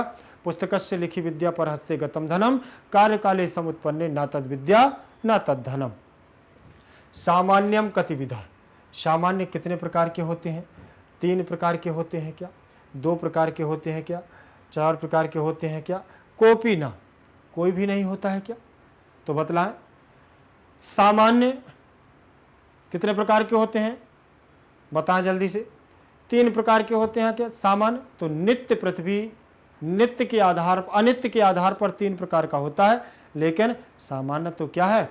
चतुर्विधा तो हमारे क्या हैं? अभाव है। कोपी ना तो हो ही नहीं सकता है। और द्विविधा कोशिश करते हैं, चेक कर लेते हैं, शायद पर और अपर निकल आए। हाँ, क्या है? सामान्य 2 प्रकार का है, पर और अपर। परत्वम अपरत्वम च सामान्य। ठीक, पर और अपर सामान्य है। चलिए, बहुत ज़्यादा तो चर्चा नहीं हो रही है प्रश्नों पर, तो बता देना, कम कर दूंगा। ठीक है ना, कम करता जाऊंगा। ज़्यादा क्यों, बहुत ज़्यादा बोर होने लगते हो आप लोग पढ़ने। मैं पढ़ाते पढ़ाते बोर नहीं होता हूँ, खुशी होकर के आप लोगों को प्रसन्न होकर के पढ़ाता हूँ, और आप पढ़ते पढ़ते क्या होने लगते हैं? बोर होने लगते हैं, है ना? ऐसा ही है ना? अरे ऐसा नहीं आपको सोचना है। ठीक, अगर पढ़ना है तो अभी परिश्रम, लेकिन बाद में नोट ही नोट, बाद में लाभ ही लाभ, सब कुछ। चले, अभावः कतिविधा। अभावः द्विविधाः चतुर्विधाः त्रिविधाः पंचधाः। बताएं, अभाव कतिविधा, अभाव के कितने भेद हैं, कितने प्रकार का होता है? द्विविधाः सामान्यः, चतुर्विधाः पता नहीं, त्रिविधाः वो तो शरीर के, जैसे वायु की बात करें तो अनित्य रूप में 3 प्रकार का है। ठीक, और इसकी बात करें, समय की बात करें। ठीक, पंचधाः, 5 प्रकार के तो कर्म है। ठीक, चलें एक बार इसको भी देख लेते हैं। चतुर्विधा अभाव बताया था, प्राग भाव, प्रागाभाव, प्रध्वंसा भाव, अन्योन्या भाव, अंत्योन्ता भाव बताया था ना, वही अभाव है। सब में देखिए, इसमें बहुवचनांत पद लगा है, इसमें बहुवचन, इसमें बहुवचन, इसमें बहुवचन, सब बहुवचनांत पद हैं। चलें देखें आगे।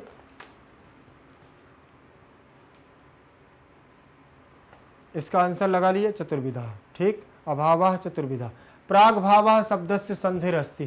प्राग भाव में शब्द में संधि कौन सी है? प्राग भाव शब्द में संधि कौन सी है वो देखना है। देखिए, प्राग भाव ये लिखा हुआ है, प्राक धन अभाव, प्राक धन अभाव। तो यहाँ तो गा है लेकिन यहाँ का हो गया, तो इसमें व्यंजन संधि होगी। कौन सी होगी? व्यंजन संधि। अगर आपको पता ना हो तो व्यंजन संधि में आपको बता दूं, आज संधि मतलब स्वर संधि। अगर पता है तो बहुत अच्छी बात है, नहीं पता है तो बहुत अच्छी बात है, पढ़ लेते हैं। व्यंजन संधि कहते हैं हल संधि को।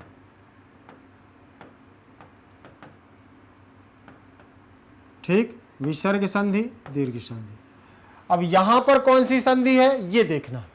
तो यहां पहली बात तो पहले पद में हलंत पद लगा हुआ है, तो व्यंजन लगा है, तो इसमें संधि कौन सी हो जाएगी? व्यंजन संधि ही हो जाएगी। लेकिन व्यंजन संधि के अंतर्गत भी तो कोई संधि होती है। चलिए, ऐसा प्रश्न आता है तो व्यंजन संधि लगा दिया, सही हो गया। लेकिन आखिर व्यंजन संधि की जगह दूसरी संधि, इसी की जो रियल संधि है, जो इसकी वास्तविक संधि है, वो लगा दी जाए तो फिर क्या करेंगे?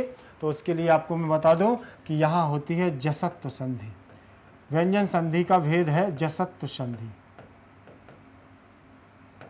जसत्व संधि। और जसत्व संधि में सूत्र होता है झलाम जस झसी, झलाम जस झसी। ये हो गया। झलाम जस झसी, तो यहाँ पर देख लेंगे जसत्व संधि में ये पहला वर्ण अपने ही वर्ग के तीसरे वर्ण में परिवर्तन करेगा, तीसरे वर्ण में परिवर्तन करेगा। तो का वर्ग का तीसरा अक्षर क्या है? का, खा, गा, घा, अंगा। तीसरा अक्षर क्या है? गा, तो हो गया गा। अभावः, अभावः जोड़ दीजिए। प्रागभाव, प्रागभावः हो गया। कोई दिक्कत? कोई दिक्कत नहीं। कौन सी संधि? व्यंजन संधि। प्रागभाव में कौन सी संधि है? व्यंजन संधि। देख ले आंसर, समझ में आ गया। चलो आगे देखेंगे। अत्यंताभावः कः संधि? अत्यंताभावः, अत्यंताभावः देखें जरा, विच्छेद कर दूंगा तो बन जाएगा आपसे। अत्यंत धन अभावः, जल्दी से कमेंट में लिखिए, लिखे जल्दी से कौन सी संधि होगी। अब विच्छेद कर दिया, जल्दी से 1 मिनट में लिख जाए। ठीक, अभी नहीं बता रहा हूं, जल्दी से बताएं कौन सी होगी। गुण संधि होगी क्या? यण होगी क्या? दीर्घ संधि होगी क्या? विसर्ग संधि होगी क्या? जल्दी से 1 2 3 4 के हिसाब से लिखिएगा। पहला, दूसरा, तीसरा, चौथा कौन सा होगा? जल्दी से लिखें। 1 2 3 4 5 6 7 8 9 10। समय ऑफ। चले आगे देखें। अत्यंत भाव में देखें दीर्घ संधि। कौन सी संधि होगी? दीर्घ संधि। दीर्घ संधि होगी। देखें जरा, अत्यंत भाव में यहां का आ ले लिया और यहां का आ ले लिया, दोनों के आ को लिया और बड़ा आ बना दिया। ठीक, बड़ा आ बन गया तो यहां देखेंगे अत्यंत, ता आधा हो जाएगा, आ हमारा मध्य में आ जाएगा और भाव, भाव आ जाएगा। आ को इसमें जोड़ेंगे, अत्यंता भाव, अत्यंता भाव हो गया। ठीक है ना, अत्यंता भाव दीर्घ संधि का नियम हो जाएगा और अकाह सवर्णे सूत्र लग जाएगा। अकाह सवर्णे दीर्घा, अकाह सवर्णे दीर्घा सूत्र लग जाएगा। ठीक है ना। गुण संधि नहीं है, यण संधि इसमें नहीं है, दीर्घ संधि है, विसर्ग संधि नहीं। तो अत्यंता भावा में यण संधि भी बन जाएगी क्या? बोले अति धन अंत धन अभावा, बिल्कुल हो जाएगी यण संधि अगर 3 जगह से तोड़े देंगे। देखें, ये बहुत अच्छी बात है, विचार कर लिया इस पर। अगर ऐसे कर देना, अति धन अंत धन अभाव, ऐसे कर देंगे तो दोनों संधियां हो जाएंगी, यण संधि और दीर्घ संधि। लेकिन विच्छेद किया जाएगा, विच्छेद किया हुआ आएगा तभी यण संधि मानी जाएगी, नहीं तो फिर तो पद के आधार पर क्या करना पड़ेगा? दीर्घ संधि ही लगानी पड़ेगी। यहां देखें, आ ता ई को निकाल लिया, अंत अलग कर दिया, ई के स्थान पर यण संधि का क्या कर दिया?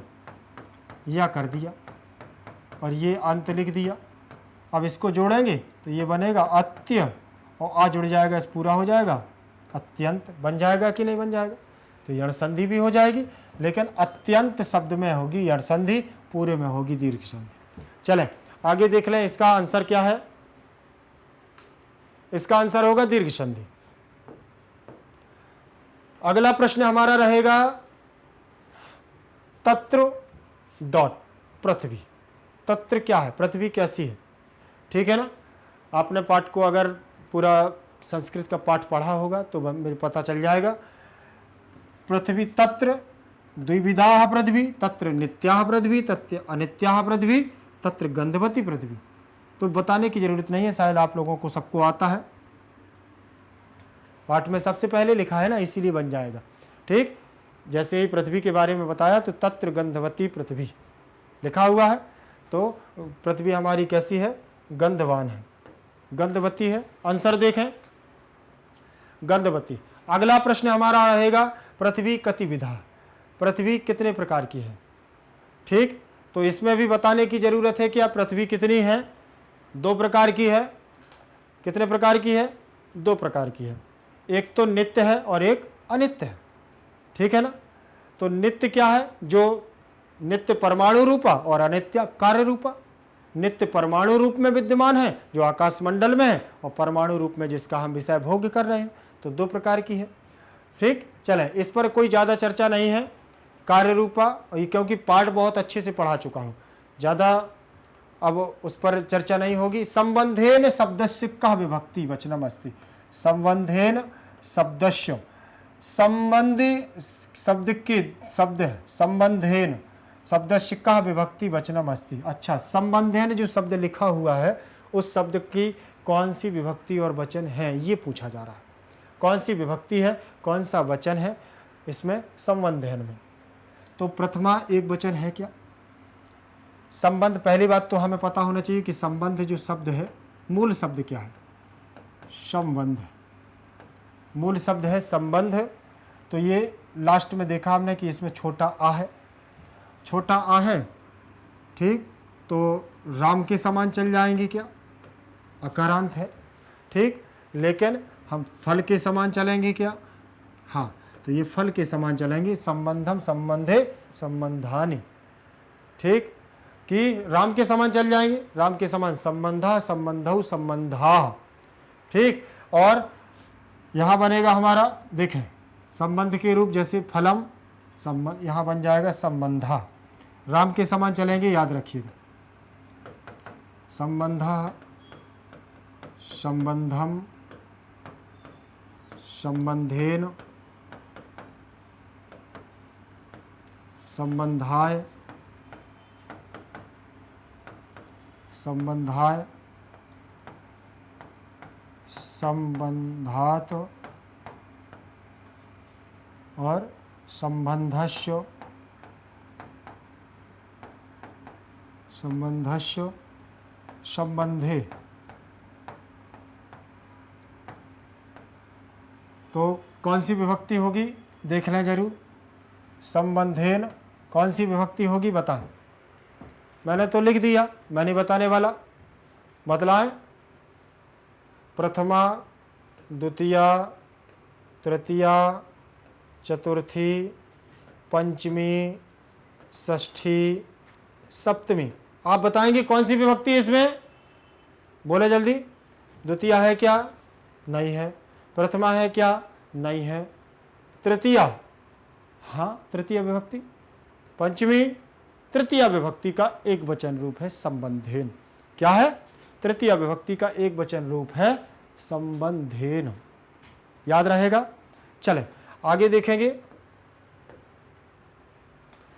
तृतीय विभक्ति का एक वचन रूप होगा हमारा संबंधेन। इसका आंसर देखें, तीसरा नंबर। आगे देखेंगे, कथयति शब्दस्य मूल धातु लकार पुरुष वचनम स्यात्। कथयति शब्द का मूल धातु चाहिए, लकार भी चाहिए, पुरुष भी चाहिए, वचन भी चाहिए, सारी कुछ चीजें चाहिए। देखें मूल शब्द क्या, मूल शब्द इसका कथयति जो शब्द बना हुआ है तो इसकी मूल धातु क्या है, कथ धातु होगी। लकार क्या है, लट लकार है क्या। पुरुष क्या है, प्रथम पुरुष है क्या, एक वचन है क्या, एक वचन है। ठीक, कथ धातु लोट लकार मध्यम पुरुष एक वचन है क्या। कथ धातु लट लकार प्रथम पुरुष द्विवचन है क्या। कथ धातु लट लकार उत्तम पुरुष बहुवचन है क्या, बतला जरा। तो जल्दी से डिसीजन लें आप, आपको मैं रूप बतला दे रहा हूं यहां, जब तक आप इसमें कमेंट में लिखें कि इसका आंसर क्या होगा। जल्दी से बतलाएं।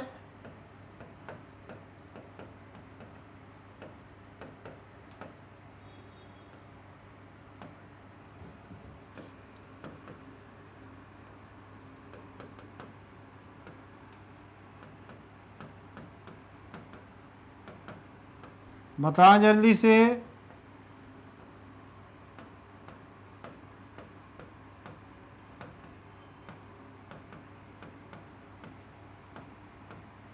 बोलूंगा नहीं मैं, बतला जरा। लट लकार आत्मनेपद की है, इसमें आत्मनेपद नहीं दिया है, ठीक, नहीं तो आप पहचान जाते, समझे, इसीलिए आत्मनेपद नहीं दिया गया है इसमें। लट लकार प्रथम पुरुष एक वचन, तो देखें लट लकार प्रथम पुरुष एक वचन और कथ धातु, मतलब पहला आंसर इसका क्या होगा, सही होगा। चलिए, जिसने भी पहला दिया उसका सही है, ठीक। चले आगे देखेंगे।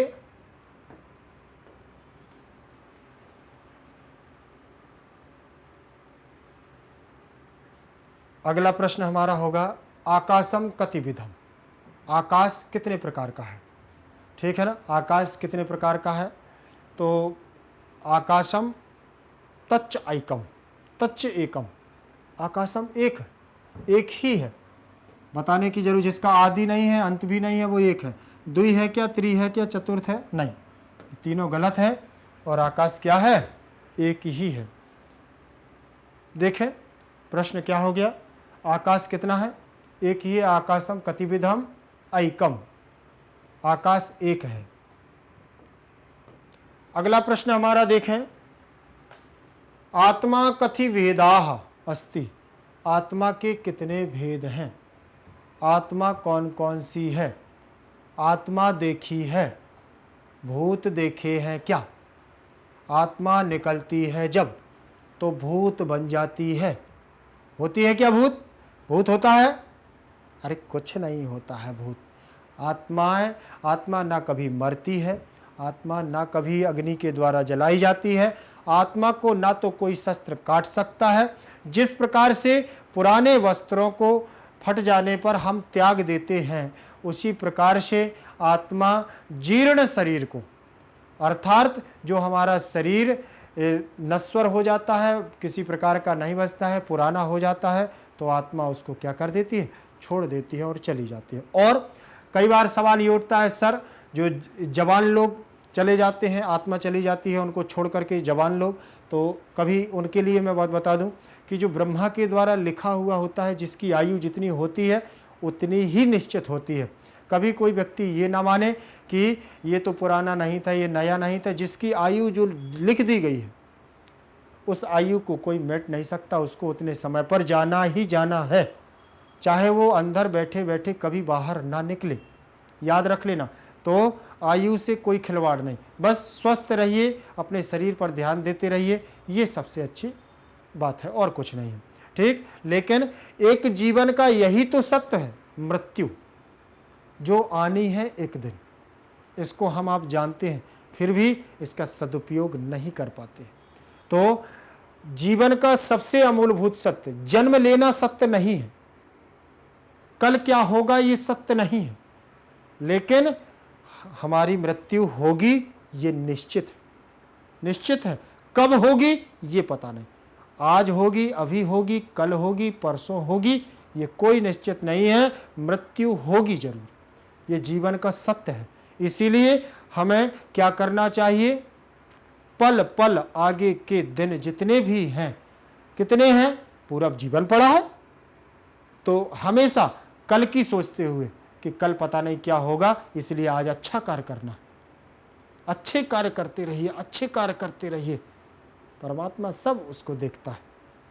कभी कभी माफ भी हो जाती है, कम आयु होती है और अच्छे कर्म होते हैं, तो ऊपर से रस्टिकेशन क्या है, रसीद जो आपका कॉन्ट्रैक्ट लेटर होता है उसको क्या फाड़ दिया जाता है, आयु बढ़ा दी जाती है, ये भी हो जाता है। लेकिन कर्म अच्छे हों तब, बुरे कर्म वालों की तो कोई जगह नहीं है, उसको तो और पहले उठा लेते हैं, हाँ चल इधर आ, नीचे बहुत अत्याचार कर रहा है, चल, समय से पहले उठा लेते हैं।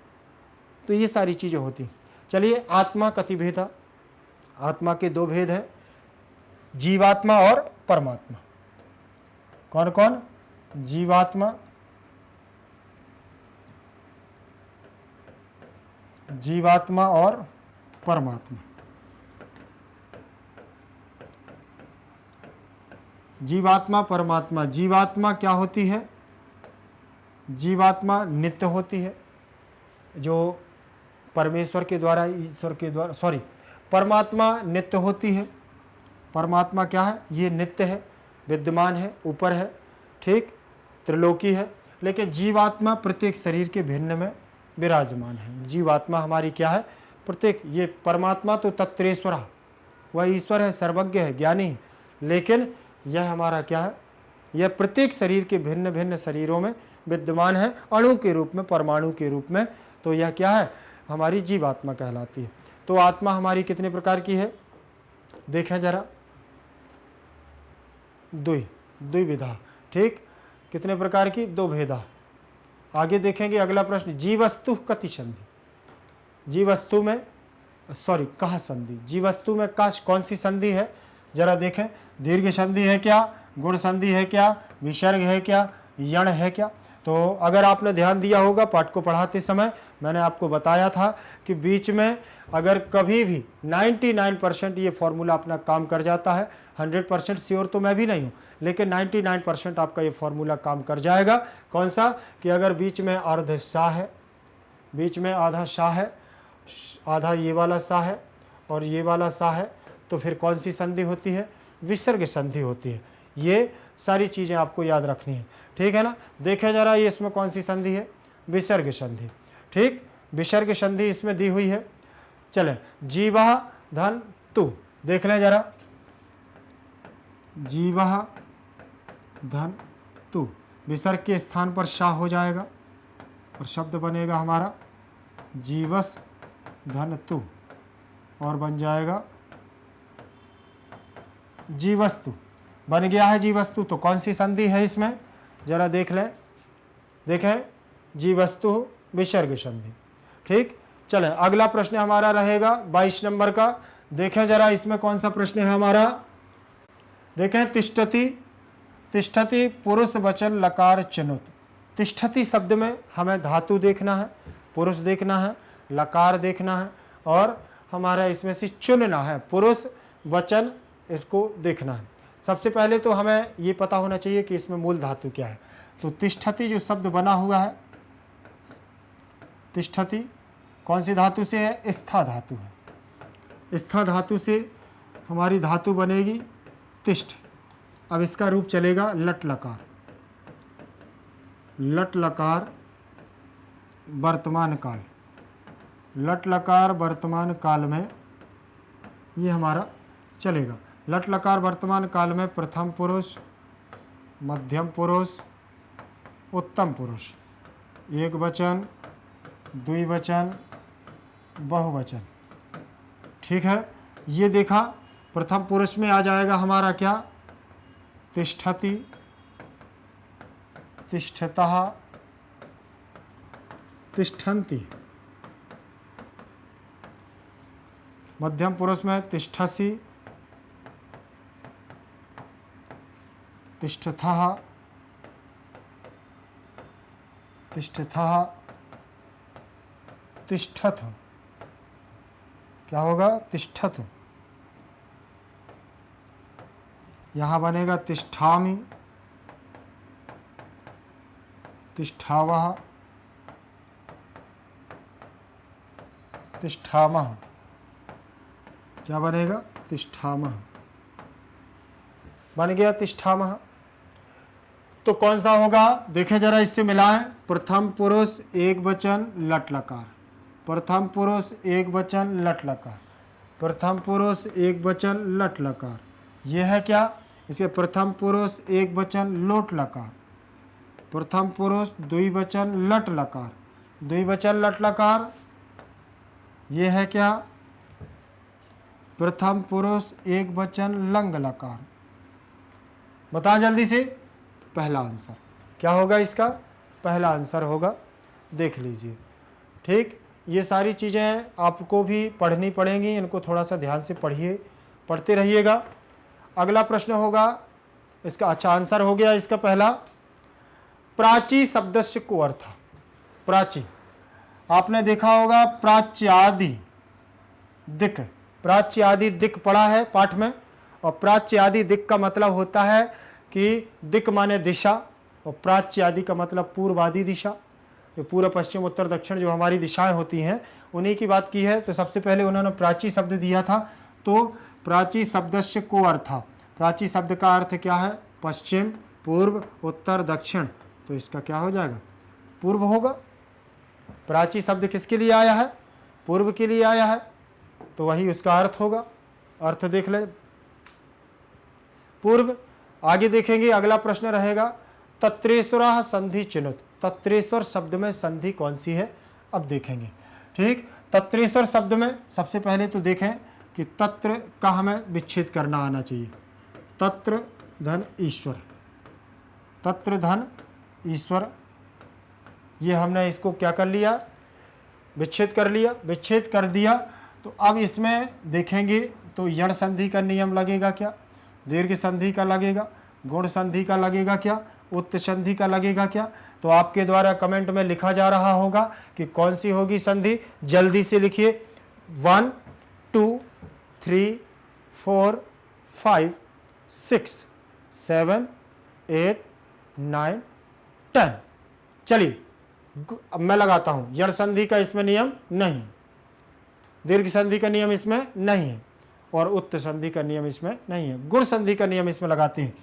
आद गुणा, आद गुणा, आद गुणा लगाया, गुण संधि,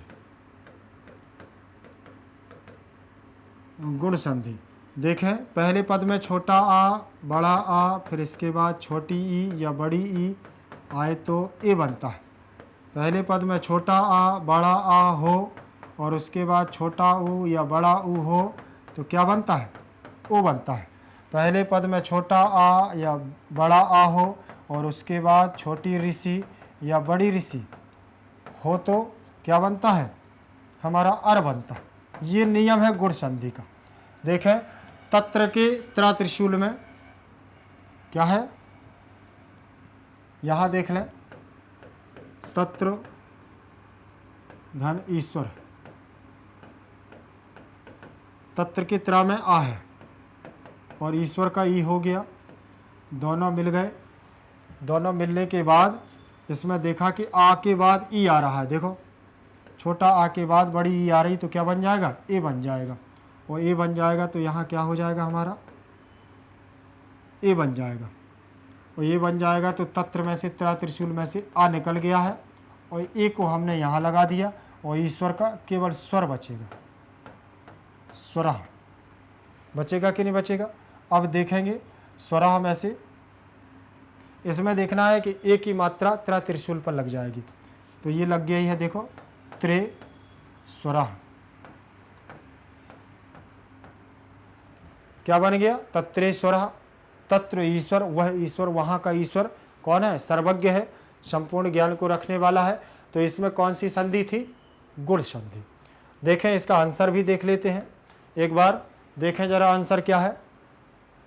गुण संधि। चलिए बहुत सारे लोगों ने लिखा होगा, ए लिखा होगा, उनका सही भी होगा गुण संधि, ठीक है ना। चलिए देखते हैं आगे। देखेंगे अगला हमारा प्रश्न जो होगा। चलिए हाँ, इसमें चतुर्विंशति गुण भी थे और 24 इसमें क्या रखे गए थे? हमारे बहुविकल्पीय प्रश्न, चतुर्विंशति गुणा और चतुर्विंशति प्रश्नाः, ठीक है ना। तो 9 द्रव्याणि चतुर्विंशति प्रश्नाः बहुविकल्पीयाः सन्ति, ठीक है ना। तो हमारे 24 प्रश्न थे, इनको बहुत अच्छे से, बहुत ज़्यादा डिटेल में हमने आपको बताया है। अगर एक बार आप अच्छे से इसको पढ़ते हैं तो ये मान के चलिए कि पाठ का रिवीजन आपका 5 बार हो गया, 6वें बार 6 बार, ठीक है। तो बहुत जल्दी आप लोग भी प्रसन्न होंगे। मैं तो देखो प्रसन्न हूँ, पढ़ाने से मुझे बहुत आनंद आता, इसीलिए मैं प्रसन्न रहता हूँ। आप लोगों को पता है परेशान होने की ज़रूरत भी नहीं है। आप किसी भी माध्यम से हो, चाहे हिंदी मीडियम के हों, चाहे इंग्लिश मीडियम सीबीएसई के हों, चाहे आप यूपी के बोर्ड के हों, चाहे बिहार बोर्ड के हों, चाहे एमपी बोर्ड से हों, कहीं से भी हों, आपको परेशान होने की आवश्यकता नहीं। यहाँ पर हाई क्वालिटी एजुकेशन आप लोगों को दी जाती है और उच्च और योग्य शिक्षकों के द्वारा उच्च क्वालिटी की शिक्षा आपको प्रोवाइड कराई जाती है। सबसे पहली बात तो मैं आपको बता दूं कि आपको हमारे अपडेट नए नए वीडियो की अगर आवश्यकता है तो आपको लाइक, शेयर, कमेंट और बेल आइकन को जरूर दबाना होता है, जिससे कि आपको हमारे जो नवीन वीडियो होते हैं वो आपके समक्ष सर्वप्रथम आपके पास उपस्थित होते हैं। और जो नए हैं उनके लिए बता दूं कि अगर जिसने सब्सक्राइब नहीं किया है तो वो सब्सक्राइब करते चलेंगे। और एक बात याद रखना, अगर जिस किसी को भी नोट की आवश्यकता है, नोट्स की, तो वह हमारी लिंक पर जाए, हमसे संपर्क करे। बुक्स और ई बुक्स के माध्यम से वो क्या कर सकता है, यहाँ पर नोट्स प्राप्त कर सकता है। तो ध्यान रखिएगा, मैग्नेट ब्रेन्स का परिवार आपके साथ हमेशा तत्पर है और आपके उज्जवल भविष्य की कामना करता है। हमारी तरफ से भी आपको क्या है, मेरी तरफ से भी आपको क्या है, बहुत बहुत शुभकामनाएं हैं। पढ़ते रहिए, बढ़ते रहिए। जयतु भारतम, जयति संस्कृतम। धन्यवाद।